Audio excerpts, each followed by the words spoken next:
I found out I had cancer last November 2014, and it was diagnosed as follicular lymphoma. And they tell me now I got cancer when I'm at home at the age of 67. It can't be like that. Okay, just go on. I have breast cancer. I was diagnosed this year, January. I've been diagnosed with breast cancer on the 10th of October. It has affected my confidence as a woman because it has taken a part of me away, but you can't always concentrate on that, and it hasn't been easy.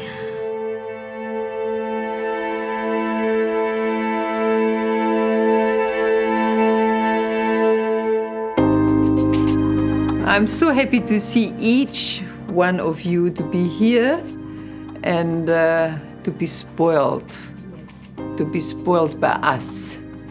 You are here to be treated for a real nice surprise. Look at Feel Better helps women with cancer address the appearance-related side effects, how to manage those side effects in a practical and a positive way.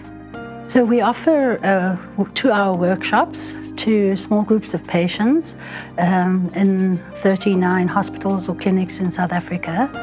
And the cosmetic industry supply generously products for them to use, which we call the tools. If we talk about the most common cancers in South Africa, we're probably talking about colorectal cancer, male and female. If we're talking just females, we're talking breast cancer, cervical cancer. And that, unfortunately, we're looking at numbers of 1 in 10 people, even in some areas up to 1 in 8 people, which is, that's quite disturbing. We would hope that a very high number of our patients diagnosed go on to receive surgery, because surgery is a cornerstone and a mainstay of treatment and cure in early cancers. So, for instance, in early breast cancer, just about every woman would go on and have a surgical procedure. Sometimes when I wake up and I look at me, the scar, I feel so, now I've got no breast, there's nothing else I can do. It's just that to go on with my life. It's in very rare cases that you can manage it without actually doing a surgery to treat the cancer. And surgery very often is the very first step in the treatment process, followed by chemotherapy and then later on by radiation. So yeah, surgery, unfortunately, a reality for many cancer patients. After the surgery, how am I going to look? Will I still dress the same way as I was dressing? When comes summer, how am I going to dress? Some people might say, you've got cancer to worry about. Why are you worried about a scar? But I think what happens is that this scar becomes a physical reminder of the cancer journey. And it's something you keep seeing in the mirror, or your family or your friends. It's like a mark now. So scars lose water more readily than normal skin.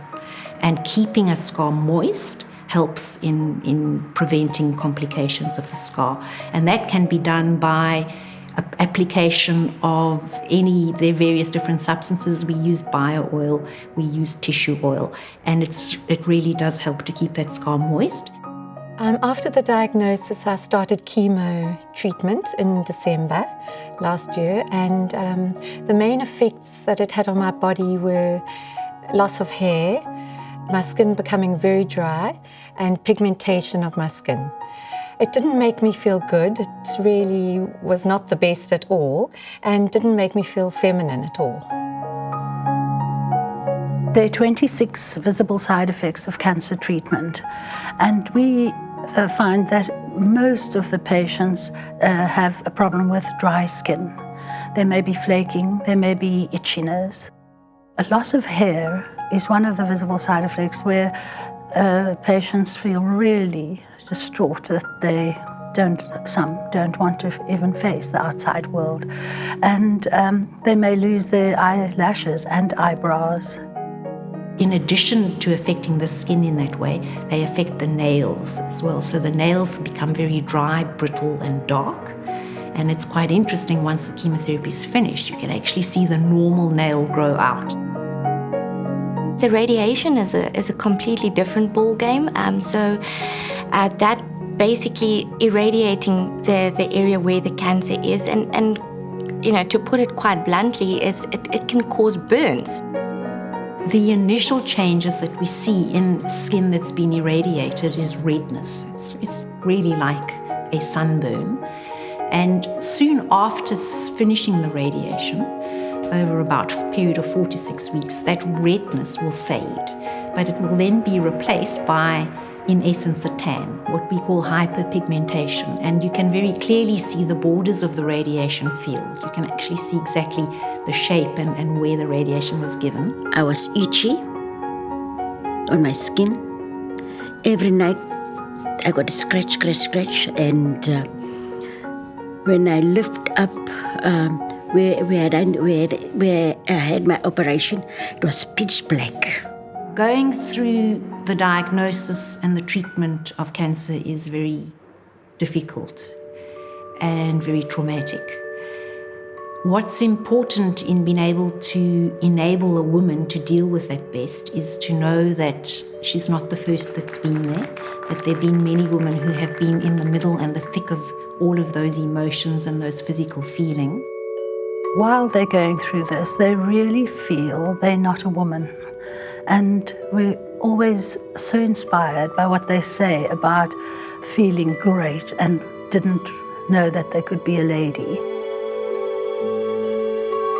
Now I feel very good after that workshop, because when I look at myself in the mirror, I look amazing, you see, because I never experienced that. I look so good. The patient's response to receiving the bio-oil is always wow. Many of the patients know the product. Either somebody else has used it or they've been using it for many years. And when we tell them how many uses there are for nourishing the body and the face, and those who've lost their hair, for the scalp, the bio-oil is very soothing and calming. Before the Look Good, Feel Better program, I had really neglected my skin and my appearance. I hadn't made much effort. And when I got there, they went through the whole treatment of looking after our faces and putting on makeup. And only now, after the Look Good, Feel Better workshop, have I started using bio-oil. So that was a real turning point for me. Just to have positive energy around. And when you feel good, nobody notices that. Some of them, they even forget that I have cancer. Every patient's journey is so utterly unique. And if at all possible, even through the difficulty, I think I always try them to encourage to live into the experience and to live into the journey. And, you know, metaphorically embrace the scars and be proud of it and make it part of their unique story. Pretty, tra-la-la-la-la-la-la-la-la-la-la. I'm so excited. You know, since I put this makeup on, I look so beautiful, gentle. My face is nice and smooth. I don't want to tell lies. I don't care what they say, but I'm beautiful.